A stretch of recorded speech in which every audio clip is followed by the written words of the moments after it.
problem. She's like, yeah, okay.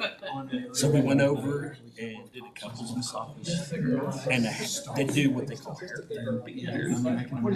And it was awesome. It was at a place called Massage. Okay, everybody, it is 5 o'clock, and Councilman Peacock is isn't going to be here, and Councilman Blodgett is going to be here later. So we'll go ahead and get started with the two items we have on the agenda for the City Council special meeting for Tuesday, September 23rd. The first item is a discussion regarding the Central Oklahoma Long Range Transit Plan. We have Taylor here from our city staff, and it looks like some ACOG folks here as well to discuss that further. Thank you, Mayor Holman and Council. Taylor Johnson, your Transit and Parking Program Manager for Public Works Department. I'm just here to kind of introduce this topic, and I'll let Chip and John carry it on from there. But this will be your third update on the development of this plan. It's really been about 20 years since we've done this as a region, so it's very exciting, and we're getting close to the end, as you'll hear. So I'll let them take it away. You're in good hands, as you've been in the last couple meetings, and I'll let them introduce themselves really quick. So. Good evening, everybody. My name is Chip Nolan, Planning Manager with Embark. I'll be going through the slides here and then be available for questions at the end, but also for the John Sharp, ACOG. Nice to be here again. We're getting close to the end of this project, and so we're very excited about it. From ACOG's point of view, this is 20 years since we've done this as a region, so very important. And secondly, we've got our 2050 plan coming up next year, so we need something very concrete and give us some good direction going forward. So this plan is really going to help us, and hopefully we'll get some good discussion later. So thank you. with that, dive right in. So we've got our agenda here. We'll do a project overview, go through the vision, and then how we develop the vision, and then how we deliver on that vision. So our project partners, the first few slides here, I think you'll have seen before. Project leads, Embark and MAPS are contributing part of the funding, and ACOG is also contributing part of the funding. So project leads, operating partners, and then government partners here that we've been coordinating with throughout the project. Project overview. So these projections on the left are from the ACOG's 2045 plan, and they'll be working on an update for these projections in their 2050 plan. You can see 434,000 residents, 320,000 jobs that will result in 1.1 billion trips over the next 20 years. So this plan hopefully will guide strategic investment to accommodate this growth. We want to build on previous planning efforts, including Go Norman, Embark Shift, or Edmund Shift, and OKC Moves in Oklahoma City, consolidating those planning efforts and building on those great plans. We want to connect communities by increasing the amount of transit we're providing. And then another component of this is also stimulating local economy and economic development, which I'll get into in one of our slides in a little bit. So again, we are assessing local service. We are defining clear recommendations and then identifying responsible investments based on the funding that should it become available. The vision and goals for this project will develop an intentional plan for a cohesive network of transit services that supports growth, promotes economic mobility, enhances quality of life, and facilitates opportunity across central Oklahoma. We want to provide communities with meaningful access to transit, create a compelling, reliable rider experience, offer competitive service options so people want to take transit, and utilizing our resources effectively so that we can figure out where and how to spend the limited dollars that we have for transit. Here's where we're at. Third time we're coming to you in the third and final phase of the project. We're presented to Edmond Mobility Commission last week. We're presenting to Embark's board next week. And we'll be presenting to ACOG as well on our draft plan here. And then eventually we'll be asking the ACOG board to formally adopt and approve this plan once it's finished. So developing the vision. So on the left here, you can see that the level of detail you get into with different planning efforts. So we're in the long range plan here. So you can see that it's the fuzzy purple circle. And then as you get to your midterm and your short term, you get into a little bit more detail. So when we look out 20, 30 years, we recognize that the recommendations in this plan will change once it actually comes time to implement them and you get the funding to make that happen. We fully acknowledge that a lot will happen in the 20 years. But that's the level of detail we're at.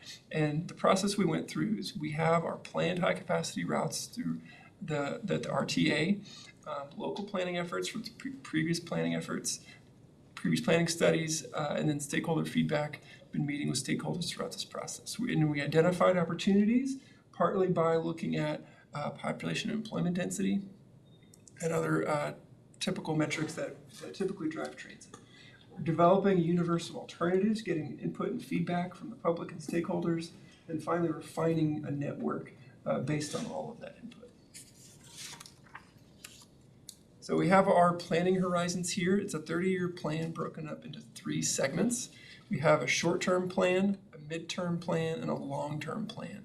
One of the things to note here is that the short-term plan doesn't have any RTA projects in it.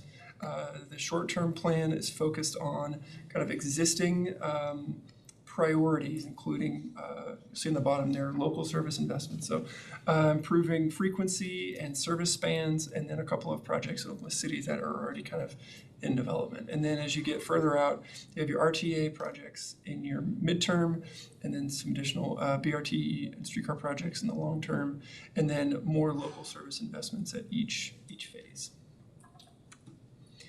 So our public engagement summary, so we've had a lot of 29 different board meetings, 2 virtual town halls, website views, 84 public comments. So people are saying that we need to respond to the growth in Central Oklahoma. There's a desire for increased service frequency and longer service spans. There's a need for improved transfers. And then there's a desire for transit service between jurisdictions to be better. And then we need to prioritize transit reliability.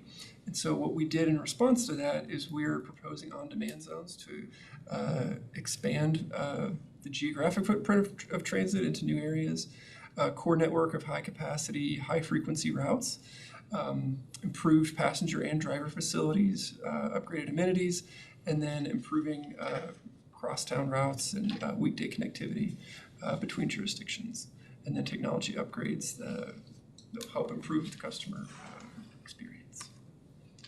So here's the vision. So you see here 16 high-frequency routes, 430 miles of high-capacity, high-frequency service, 8 crosstown routes, 13 on-demand zones, and then the red lines are the RTA corridors. Those have gone through what's called an alternatives analysis process. RTA has decided on the route for those corridors and the mode, but they have not secured dedicated funding for that. I think they're exploring financing.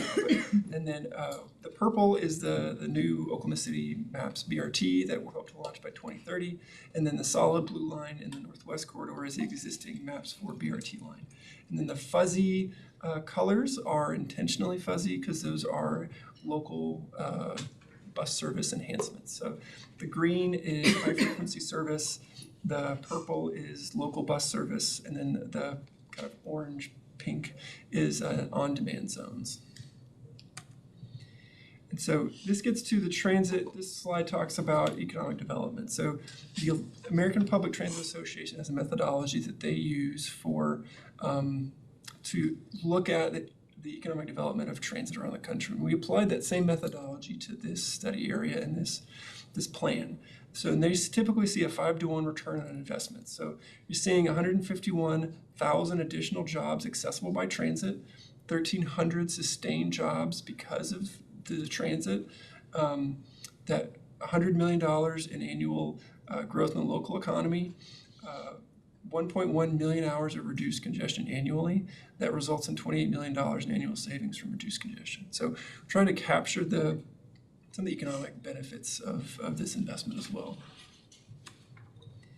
So long term, you can see some of those performance metrics here, decreased transit trip times between key destinations, access to additional jobs, access to additional residents. And then you can see here the that those numbers for the capital and the ongoing operation and maintenance costs are a range of what we think this would cost, between 500 million and 725 million capital costs, and then 125 million and 175 million in annual operations and maintenance costs. And maybe when we did this presentation a while ago, I might ask John again to talk a little bit about some of the costs in the 2045 plan in context to this. Yeah, I mean, this looks like a big sticker item. It is a big sticker item. So our 2045 plan was $10 billion. So what we were going to spend in the region over that 30 years of time was going to be $10 billion, and that's on both construction and maintenance. So you got to remember, it's kind of we got to that point now where about 50% of our transportation dollars goes into maintaining the facilities that we have. So that's a thing. Well, one of the things that we really wanted to kind of take into account, and these are the numbers that Chip has been talking about, is that if you think we've got congestion now, or we've got some fun moving around now, add that many people into the region, and then we'll have more fun, and we'll be sitting at lights for longer and so forth. So this is an option that ACOG at least is saying that we've really got to go in this direction in order to give us a better opportunity to move around our region and for us to stay competitive against other metros that are looking for jobs and residents and economic development. So this is something that we've really got to discuss more in the future, and we've got to kind of weigh the costs of these things. And it's like, well, the average driver says, well, I don't really want to pay for transit, but do you want to sit at the traffic light for another 2 or 3 minutes too? So it's kind of a balance we have to have, and this is one of the investments that we may have to make in the future in order to have that balance going forward. Let's say the price tag looks like a lot, but just the OTA South Extension announcement today is over $1 billion just for that stretch of highway that they want to build. Just the South Extension, not the east-west, not the whole rest. So we could fully fund this entire program for the entire metro area to ride a train or whatever transit from Norman to Edmond to Will Rogers Airport to Tinker Air Force Base, the largest employer in the whole state, downtown OKC to see the Thunder play. People come to Norman to see the Sooners play on Saturday without having to drive. All of that could be funded almost twice for what they want to spend on just one section of the turnpike. So anyway. Good context. So delivering on the vision. So we spent a lot of time talking about key actions on delivering this plan. We're trying to really crystallize this into 4 concepts. So enhancing the rider experience, establishing strategic partnerships, diversifying services, and increasing reliable funding. So we'll have a different slide on each of these. So enhancing the rider experience. So standardized branding, integrate fare systems, invest in transit-oriented development and mobility hubs so we can create a seamless, intuitive, attractive transit experience. And you got a kind of a visual here on the right of what that could look like. And in the final plan document, there will be an action plan, implementation plan of steps that staff will follow. ACOG and Edmond, Norman, all the transit agencies will keep up to date with and monitor and carry out to help implement some of these. Diversifying service. So, and there's lots of different types of service here. So we're talking about high capacity, frequency for your core network, crosstown, express, and local bus for fixed route. And then for demand response, you've got all day on demand, night and weekend on demand, and paratransit. And then enhancing strategic partnerships. This one maybe not get as much attention, but it is very, very important. Public agencies, so it's both, Embark and Norman and ACOG and Edmond and RTA all talking together as staff on what to do next.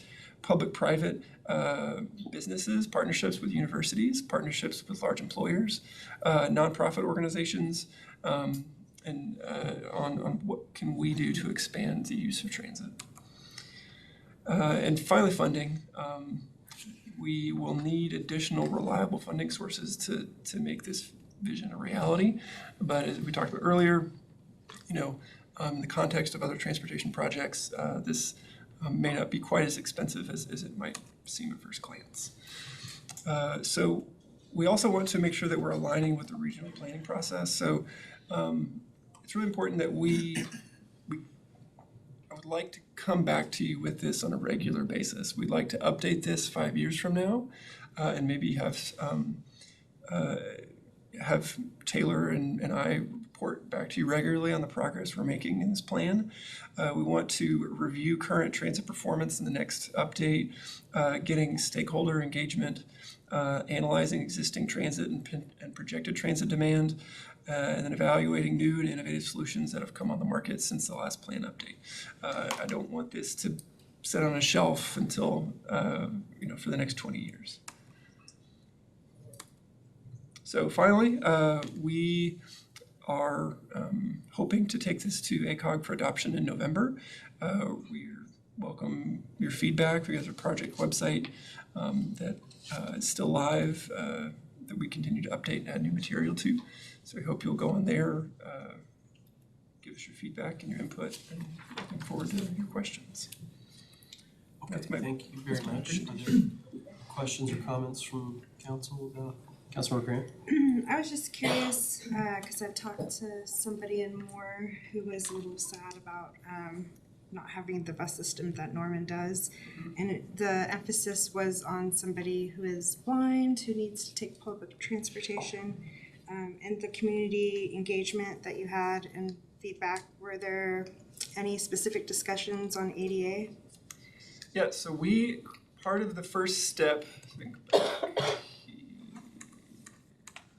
so the graphic on the top right, when we say identifying opportunities, one of the first steps we did was we took census data and we created combined different groups. So it could be population density, people that don't drive, people that are elderly, kids that don't drive, low income. So markets that traditionally have a higher rate of transit use, and we created a heat map basically of where those populations are, and that was kind of a big basis for the recommendations in the plan.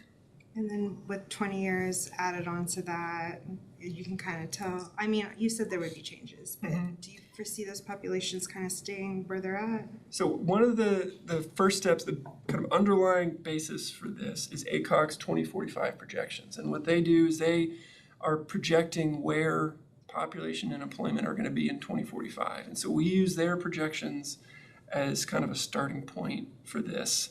And then we added our transit analysis on top of that. And so when we do future updates, that'd be what we do as well. So for our next update, we'd probably take the ACOG 2050 plan, and that would be kind of our starting point for the next update. And if I wanted to go dig around those maps, would I be able to find the heat maps for the ADA? Yeah, so you can go to our project website, connectcentralok.com.